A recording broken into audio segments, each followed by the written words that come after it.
Good day. Today we're going to review the book called Hood Feminism, which explores the idea that traditional feminism only seeks to improve life for white women and not all women, arguing that true equality and inclusivity means seeking to lift all women, including those of color. Would you agree that feminism isn't actually feminism until it represents all women?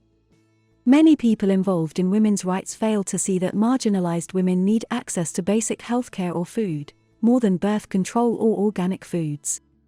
In Hood Feminism, Notes from the Women That a Movement Forgot, author Mikki Kendall explores how feminism has really only ever been about helping privileged women.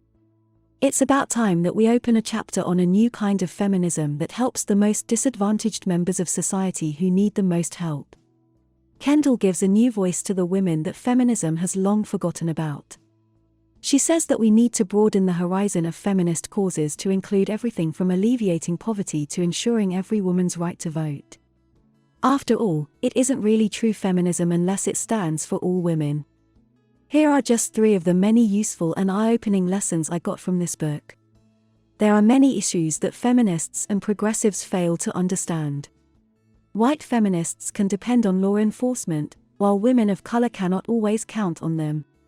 If you really want to help, don't just be an ally to these women, try to be an accomplice for them. Here we go.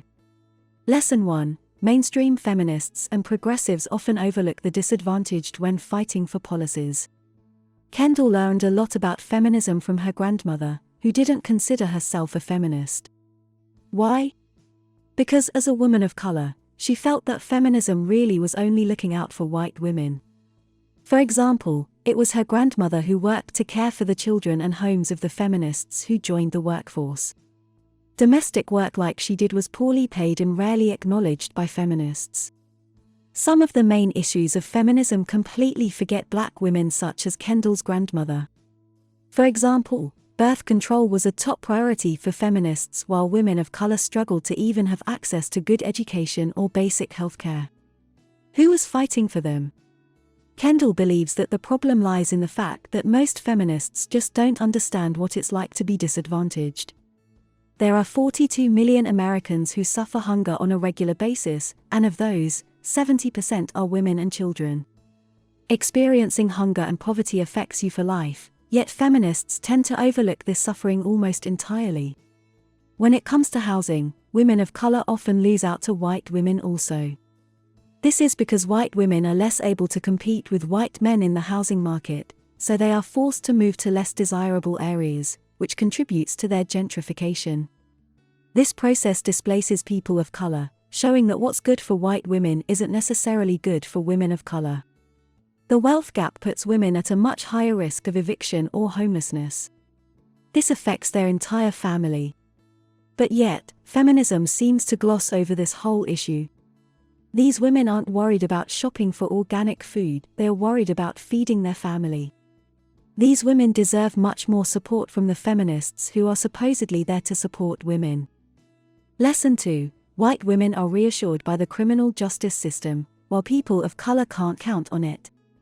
If I asked you how we can address sexual or gendered violence, what would you say?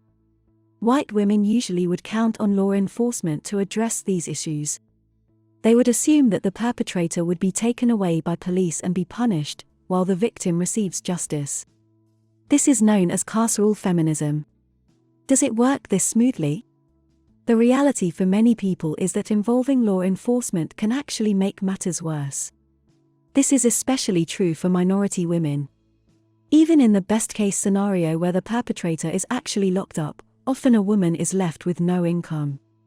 Sometimes these survivors of abuse aren't able to go to work right away, but the welfare system doesn't recognize this. So now these women face poverty. In some cases, a woman who fights back might face prosecution herself. In the case of trans woman CECE McDonald, she suffered an attack from an abuser with a glass to the face. When she was able to run away, her abuser caught up to her, so CECE stabbed him in self-defense. McDonald was later imprisoned for second-degree manslaughter. That's if you survive. The statistics on murders and disappearances are also tragic. While black women comprise 13% of the population, they account for 34% of missing person cases. To make matters worse, these cases tend to receive less media attention. The numbers are even worse for indigenous women. The Urban Indian Institute found that 5,712 indigenous women were reported missing in 2016, but only a mere 116 were logged by the Department of Justice. In some regions, the murder rate for indigenous women can be 10 times higher than the US average. This all goes to show carceral feminism isn't protecting everyone equally. Lesson 3. It isn't enough just to be an ally to marginalized women, you should be an accomplice. It's understandable that the people that face issues like this would be angry. Imagine how you would feel if your water was dangerous to drink or the police killed your child. This anger can be used for good, but the problem is that it gets bad press, particularly if black women are angry. The truth is that sometimes anger is the only effective way to change things. Rather than considering yourself an ally to marginalized women, if you want real change, it's time to act as an accomplice. Accomplice feminists aren't just about words, they are about action. They want to challenge white supremacy whenever they see it. They also stand up for marginalized communities even if it doesn't benefit them in any way. It's not easy. Especially if the issue doesn't directly affect you. Sometimes when you think you're being an ally, you can be blind to your own biases. It's also easy to confuse allyship with saviorism. This is essentially when white privileged people come in to save the day and drown out minority voices. What we really need to do is reevaluate and change feminism. So much of it is inaccessible to the women working long hours in low-paying jobs to support their families. But their work is what has allowed wealthy privileged women to accomplish much of what they have. Shouldn't they be considered too? This concludes the review of the book called Hood Feminism. Thank you and have a unique day.